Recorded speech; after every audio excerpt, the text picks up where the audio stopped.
Hadirin wal hadirat rahimakumullah dan pemirsa di rumah, kita akan bahas satu subtopik lagi terkait dengan bucin atau budak cinta di bulan Ramadan ini, yakni lebih menarik lagi, suami istri bersetubuh di bulan Ramadan.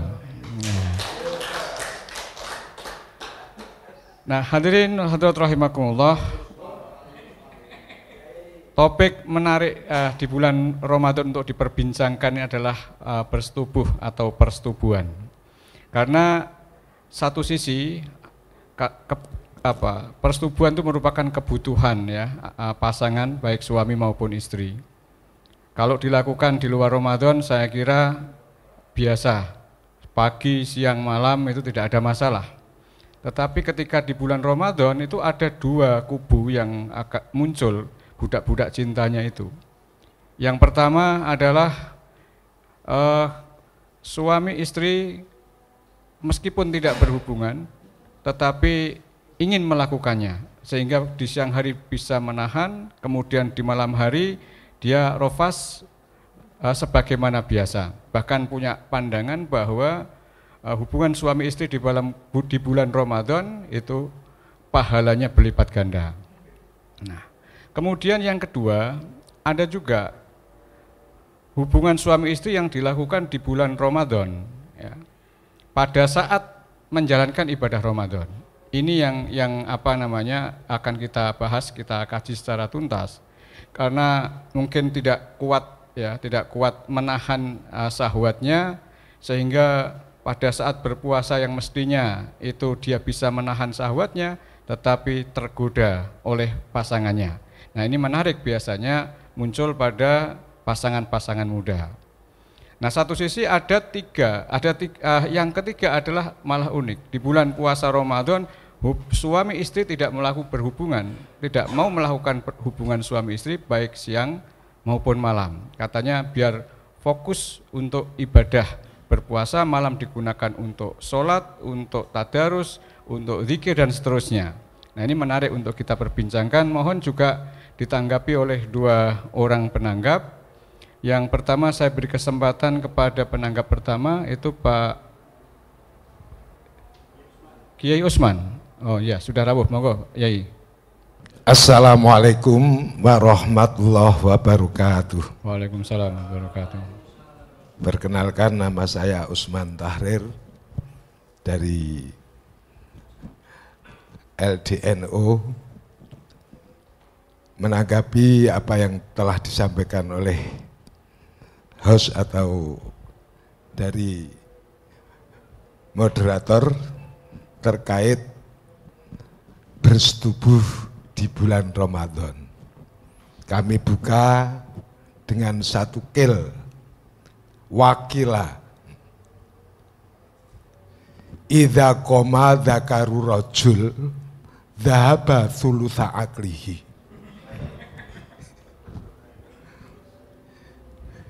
Ada satu ucapan ketika kaki tengahnya orang lelaki itu berdiri, maka 2/3 akalnya hilang. Entah itu yang pernah meresapi siapa, saya sendiri juga, saya pikir tetap akalnya masih ada, sekalipun itu sudah berdiri tetap akal saya masih ada. Itu makolahnya seperti itu mungkin yang memang hipersek atau gimana ini ya. Yang jelas kaitan masalah ini, sebagai pendapat kami membaca dari keterangan dalam satu kitab, yaitu Fathul Mu'in dan juga Syarah I'anahnya, bahwa bersetubuh di bulan Ramadan atau diistilahkan jima, kalau dalam kitab fikih, ini bagi orang yang menjalani jima atau menjalankan jima, melakukan jima, ada kewajiban kafarat dan mengqadha puasanya. Namun perlu diketahui bahwa yajibu alaman afsadahu ay sauma Ramadan bijimain athima atau athimun, boleh segot isim fa'il, boleh fi'il madhi. Li ajli saum la bistimna'in wa uklin kafaratun wa ma'ahu ay ma'a qada'i dzalikal yaum. Jadi seseorang yang merusak puasa Ramadan ada kewajiban kafarat besertaan mengkodok puasa di hari itu disebabkan jima yang dosa. Jimaknya jima yang dosa karena arahnya sedang menjalankan puasa. Tidak wajib kafarat kalau memang bukan karena jima yang dosa. Contoh umpama sedang bepergian yang akhirnya mendapatkan rusuh tidak puasa. Nah, terus di perjalanan itu nginap di hotel, makan-makan dan bersetubuh. Ini enggak mewajibkan kafarat, juga diwajibkan untuk membayar kafarat. Itu karena apa? Karena ada rusuh sebelumnya sudah makan-makan dulu, terus baru melakukan bersetubuh. Ini tidak ada bayar kafarat.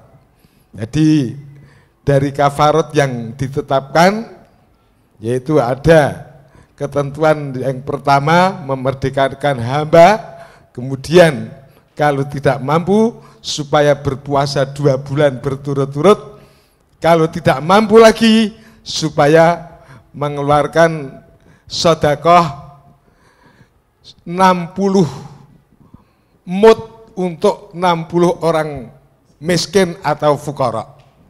Itu mungkin jawaban secara ringkas. Nah, kaitan hal-hal yang tidak membayar kafarat ini disebabkan jima itu contoh macam-macam, tapi kami cukup menyampaikan satu contoh itu saja. Demikian, terima kasih. Assalamualaikum warahmatullahi wabarakatuh. Waalaikumsalam warahmatullahi wabarakatuh. Ya, tanggapan Pak Kiai Usman sangat tegas ya dan jelas. Kalau orang sedang melakukan ibadah puasa Ramadan, kemudian melakukan jima atau hubungan suami istri, maka hukumnya adalah haram, bahkan didenda, harus bayar kafarat, puasanya batal ya, dan kafaratnya juga tidak tanggung-tanggung. Tetapi tidak berlaku bagi orang yang musafir yang ada rukhsah baginya. Baik, untuk penanggap yang kedua mungkin akan memberikan yang lebih tajam atau sisi lain. Ini Pak Kiai Haji Maskur Amin ya, dipersilahkan. Assalamualaikum warahmatullahi wabarakatuh. Waalaikumsalam warahmatullahi wabarakatuh. Dumateng para kiai ingkang kita muliakan nggih, langkung Pak Yai Daniel. Niki ngeten Pak, pada prinsipnya saya itu setuju sekali pada Pak Yai Usman ya. Dari aspek saya setuju Pak. Hanya saja di sini akan nambah tok Pak, nambah saja. Jadi ben pengalaman lah, ya. Ini menurut Yai Syahil Mahfud ya, saya pernah baca bukunya. Yang namanya ibadah itu pada umumnya itu sangat dibenci oleh nafsu. Pak. Pada umumnya, jangan poso ora gelem, mergo ora gelem nafsune. Hanya satu nafsu kuwi seneng. Rupane apa? Main lato-lato iki lho. Iya, lato-lato kuwi. Itu ibadah itu. Oleh ganjaran ya, ternikmat. Penak. Yang dinafsu itu. Makanya kan ada sahabat nganti rada protes kanjeng Nabi. Mosok kanjeng Nabi, ayate haduna ahlahu walahu ajrun. Napa nggih kanjeng Nabi? Yang benar saja kanjeng Nabi. Mosok ngumpul bojone oleh ganjaran. Lebih enak dikumpulke karo wong liya. Oleh dosa ora? Ya oleh dosa. Ya padha enak dikeke bojone. Oleh karena itu kan disunahkan paling tidak itu minimal itu seminggu sekali tuh Pak. Ngate sak apalke nemuin kuwi. Wa yusanu ala yukhaliya fi kulli isbu'in marratan.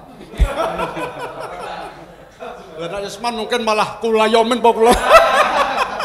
Ketara ya Pak iki sebenarnya. Iya tuh, iya tuh, macam sunah Bang. Jadi gini Pak ya,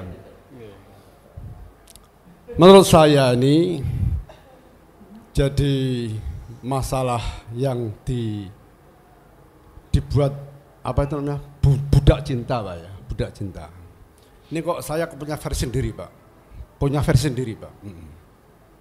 Sebab cinta itu tidak memperbudak gitu loh. Iya, cinta itu suci Pak. Iya ya, suci. Jadi cinta tidak akan memperkosa enggak. Cinta itu melayani, menyayangi, ngayomi dan sebagainya. Suci Pak, makanya sama masih ingat itu lagunya Akadir ya dulu itu. Awara itu. Boleh saya nyanyikan, Bu? Boleh. Rasa cinta pasti ada pada makhluk. Apa sahabat bisa Pak? Iya. Yang bernyawa sejak lama sampai kini tetap suci dan abadi. Itu takkan hilang selamanya sampai datang akhir suci Pak. Jadi cinta itu tidak akan dosa. Jenengan mencintai siapapun tidak akan dosa. Yang dosa itu kan akibat daripada cinta. Bin Gus Dur ini Mesir bakal dikuning Jombang mencintai, tidak apa-apa itu. Yang bikin dosa itu karena meraba-raba, ngemek-ngemek. Apalagi nganti ngumpuli, berlato-lato, itu yang dosa. Makanya saya kok cenderung ojo budak cinta Pak. Ojo budak cinta. Mau cinta ke suci kok. Kabeh wong diberi oleh Gusti Allah. Nganti kiai iku yo mesti duwe apa? Cinta itu. Iya. Iya Pak ya. Ya. Budak nafsu ya. Nah, jadi kalau saya Araban yo Abdul Hawa. Abdul Hawa. Dulu itu Mbah Men tuh pernah nyindir putrane. Jadi nak sing wedok bojone iki Pak njol apa to oke Pak. Mobil to oke. Kayak najih kae Abdul Zaujah kae. Ngono. Abdul Zaujah soal bojo njol apa dikaki. Lah, oleh karena itu masalah bucin saya punya versi sendiri, ora budak cinta. Jadi apa? Abdul Hawa. Tadi sudah diterangkan panjang lebar oleh Pak Yai Osman ya. Jadi kalau memang tidak betah, orang kuat dan sebagainya ya batal kayak dulu saya. Setelah batal kemudian lagi lato-lato kan itu.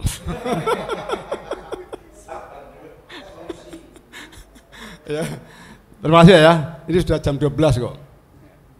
Jadi yang penting pokoknya nun sewu oke. Jadi tadi masalah cinta itu kan ono sing kondo pengorbanan. Tidak hanya suci tapi pengorbanan. Nganti ono wong wedok mau berkorban anake dikeke orang lain mergo cinta. Dulu pernah zaman Nabi Sulaiman. Ono bocah balita kanggo royokan, iki anakku. Ora ono sing bisa mutus. Akhirnya Nabi Sulaiman dengan kondo wis langor tak dedekke loro. Kowe separo.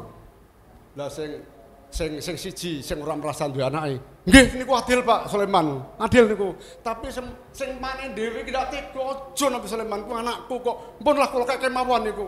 Ternyata jebule yang punya anak sing misake yang cinta yang mengorbankan. Pengorbanan. Jadi cinta itu pengorbanan, Pak. Termasuk ketika Nabi Adam lagi. Cerita sih. Ngorbankan umure kanggo Nabi Daud. Nabi Daud kan bagus tapi umure sithik, ana sing kandha 40, ana sing swidak. Misake le anakku sing bagus kok umurku 40 swidak. Umur kula dijegok mon Gusti. Tak kene dene ben genep 100. Ngorbanke apa? Umure. Dadi pengorbanan. Mohon ngatur nuwun nggih, cekap nggih. Wassalamualaikum warahmatullahi wabarakatuh. Waalaikumsalam warahmatullahi wabarakatuh. Ini menarik sekali apa yang disampaikan Kiai Maskur ya terkait dengan hubungan suami istri ya. Bahkan ada kiat-kiat kalau memang itu halal mengapa tidak dilakukan. Ya, kalau misalnya puasa berarti ya malam hari bisa melakukannya gitu ya. Kalau siang hari ya tentu saja harus menahan diri. Tetapi ada istilah baru yang dimunculkan karena Maskur tidak setuju dengan istilah budak cinta. Tetapi malah memunculkan istilah baru namanya adalah Abdul Hawa. Gitu ya. Padahal kalau dalam bahasa Indonesia Abdul Hawa itu menjadi budak nafsu, lebih sangar lagi ini. Ya, tidak apa-apa ya. Baik. Hadirin yang dirahmati Allah Subhanahu wa taala, ini sebagai gong saya beri kesempatan kepada Kiai Mahrozi barangkali untuk menyampaikan sesuatu yang lain yang belum disampaikan oleh Kiai Maskur maupun Kiai Usman. Monggo, Kiai. Assalamualaikum warahmatullahi wabarakatuh. Waalaikumsalam warahmatullahi wabarakatuh. Nama saya Mahrozi, di dalam kepengurusan menjadi wakil rais. Alhamdulillah pada siang hari ini kita bisa bertatap muka dalam rangka podcast. Semoga bisa bermanfaat untuk kita semua. Setelah menanggapi dari para kiai, Bapak Kiai Usman, apalagi Bapak Kiai Maskur, memang di kalangan muda itu orang tidak sabaran. Nah orang tua lah ngono totok mbak ngenteni nggo bar tarweh. Tapi wong nom kok ya ora awan ora mengi Mbah. Ngoten nggih. Bagi mereka yang kaum muda napa malih kawin nikah pas bulan Sa'ban paling susah niku. Mula nak ngawinke anak aja bulan Sa'ban, misake ngenteni anyar. Nah, iso besar panjang ngoten nggih. Jadi Ramadan wis rada lawas. Jadi saya salut sekali dengan itu Pak Yai Maskur bahwasanya ben awake dhewe ora kedondo kafaroh ya posone dibatalke sik. Terus pasane dibatalke sik terus baru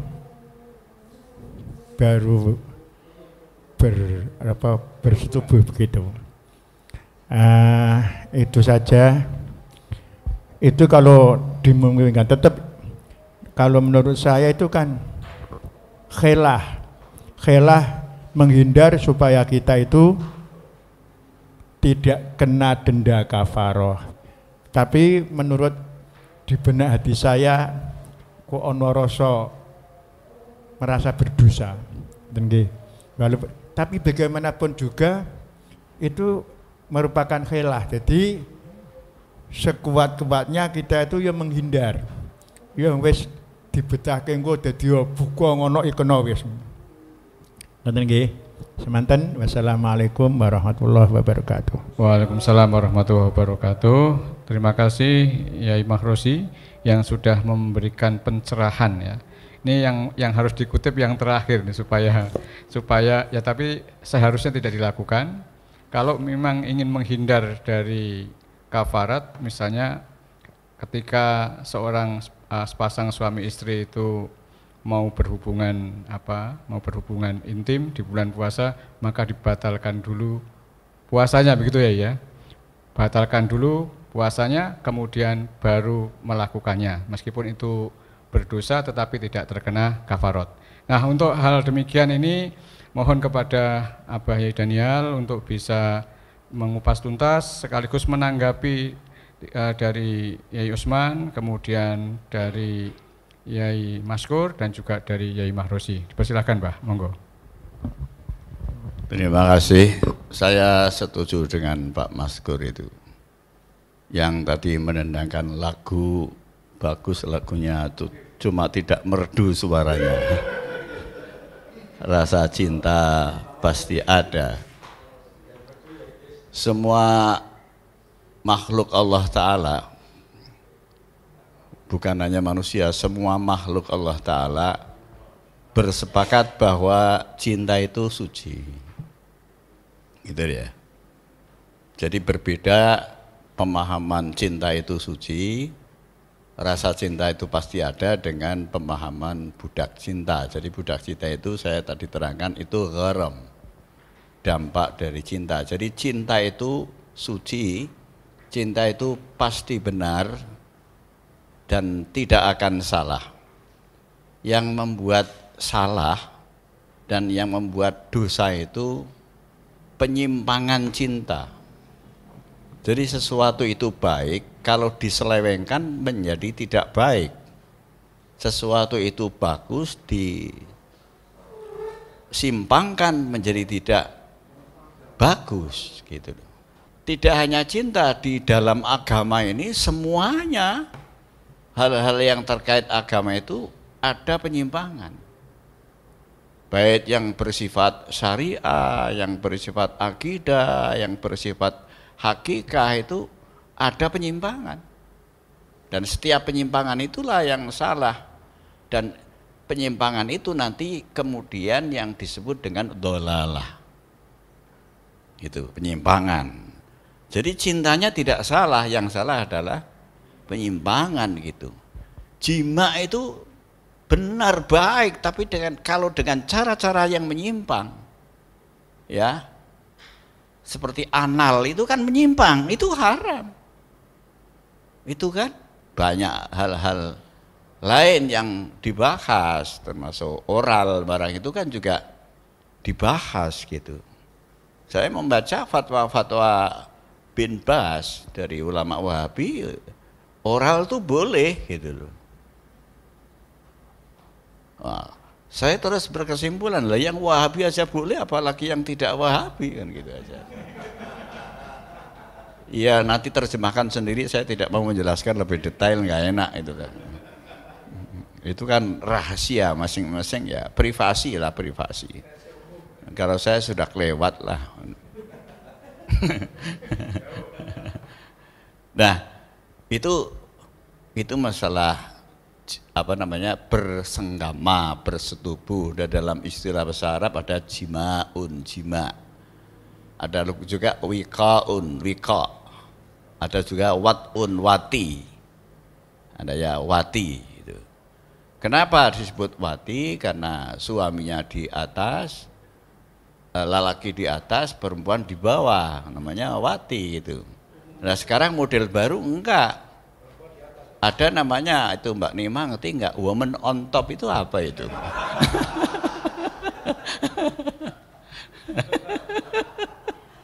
Saya enggak mau menjelaskan apanya, Mbak. Lah iya, maksud saya lagi mencari Arabnya apa gitu. Itu disebut wati karena man on top gitu. Tapi kalau man on top apa, masih suruh ngerti enggak itu? Engko ae ning jaba tak terangke. Ya. Macam-macam itu ya. Ya. Ada juga yang bisuratil kalbi itu. Doggy style namanya katanya gitu kan. Ya. Gaya ini.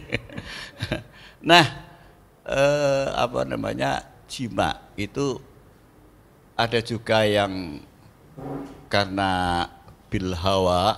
Jadi Mas Muyaka, hawa itu artinya banyak ya. Ada hawa namanya angin, ada hawa artinya cinta, ada hawa namanya hawa nafsu, ada hawa artinya bid'ah. Itu ada lagu yang saya suka, kemudian Pak Kis ikut-ikutan suka. Nasam alainal hawa min mafra'il wadi gitu. Jadi saya ketiup angin cinta yang meniup dari tebing gunung gitu. Dari celah-celah jurang antara dua gunung. Itu ya, dulu dinyanyikan oleh penyanyi angkatan Umi Kulsum namanya Fairuz, kemudian diperbaharui oleh Dunia Samir Ghanim itu. Nasam alainal hawa, nanti dicari di Google Nasam alainal hawa, enak lagunya itu. Nah, al hawa,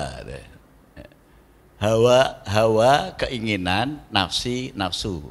Tapi bahasa Indonesia itu lucu, hawa kok nafsu, harusnya nafsi kan gitu. Dari ingin itu hawa, nafsu itu awak. Saya tidak nafsu, berarti saya tidak awak. Itu keliru itu. Seharusnya saya tidak hawa gitu loh. Tapi ini sudah menjadi bahasa yang salah kaprah. Ya, itu tadi yang menanggapi Pak Maskur. Kemudian secara norma fikih telah disampaikan oleh Pak Utsman Tahrir, ya. Jadi kesalahan jima di bulan Ramadan itu harus ditebus ya.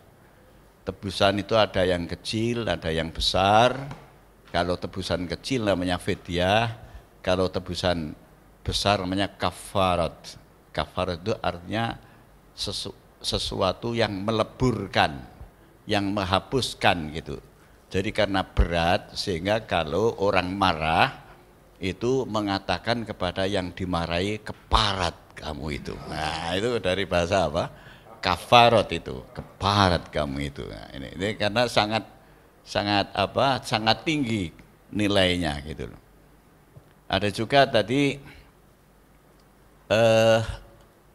uraian tambahan menambahi Pak Usman, yaitu Pak Kiai Makhraji, khilah ya. Khilah. Jadi begini ya. Melihat hikmatus syam, hikmah puasa, itu yang paling pokok adalah Allah sedang menguji kita agar kita itu memerhatikan kepada Allah. Kita sedang tirakat, kita sedang melawan hawa nafsu, kita sedang tahribun nafs, melatih nafsu agar selalu tunduk kepada Allah. Allah itu mewajibkan, hai hamba, kamu harus memperhatikan aku. Jadi manusia sedang dituntut untuk memenuhi kepentingan Allah. Kepentingan itu dinamakan rububiyah, hak ketuhanan.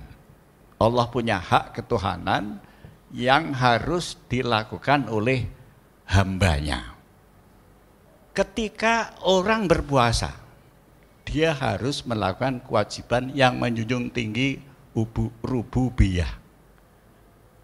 Ya kan? Tetapi di sisi lain ketika suami itu ditinggal pergi istrinya 2 tahun, ketemu jam 7 pagi, 2 tahun puasa, bukan puasa nggak makan minum, terus kemudian akan memenuhi kepentingannya yang tidak boleh tertunda. Ada namanya di situ hak ubudiyah, hak insaniah. Maka kalau nek de mukah berarti mengedepankan ubudiyah, meninggalkan rububiyah. Kalau dia kuat puasa, dia sedang mengedepankan rububiyah, mengabaikan ubudiyah. Allah Ta'ala ki Rahman Rahim loh. Maka harus dipertimbangkan berbagai aspek.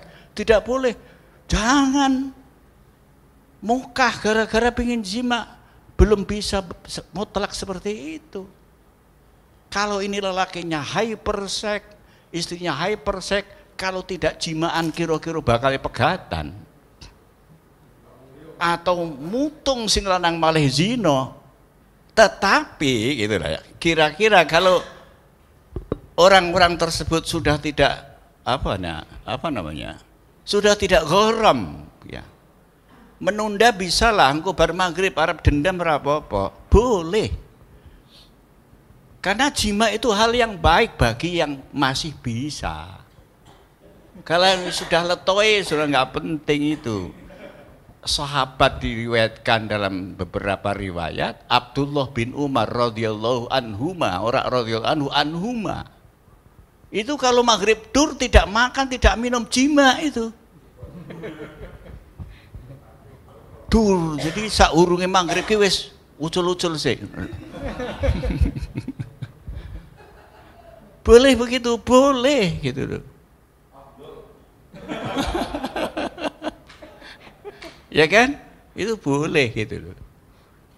Terus atau jima nanti sebelum ba'da sahur. Bar sahur makan itu serba vitamin ya. Lauk pauknya itu ndok banyak 5 biji. Setelah itu jima, ketiduran. Bangun-bangun jam 8, sholat subuhnya kan qadha anillahi ta'ala. Nah sebelum sholat subuh yang qadha itu mandi.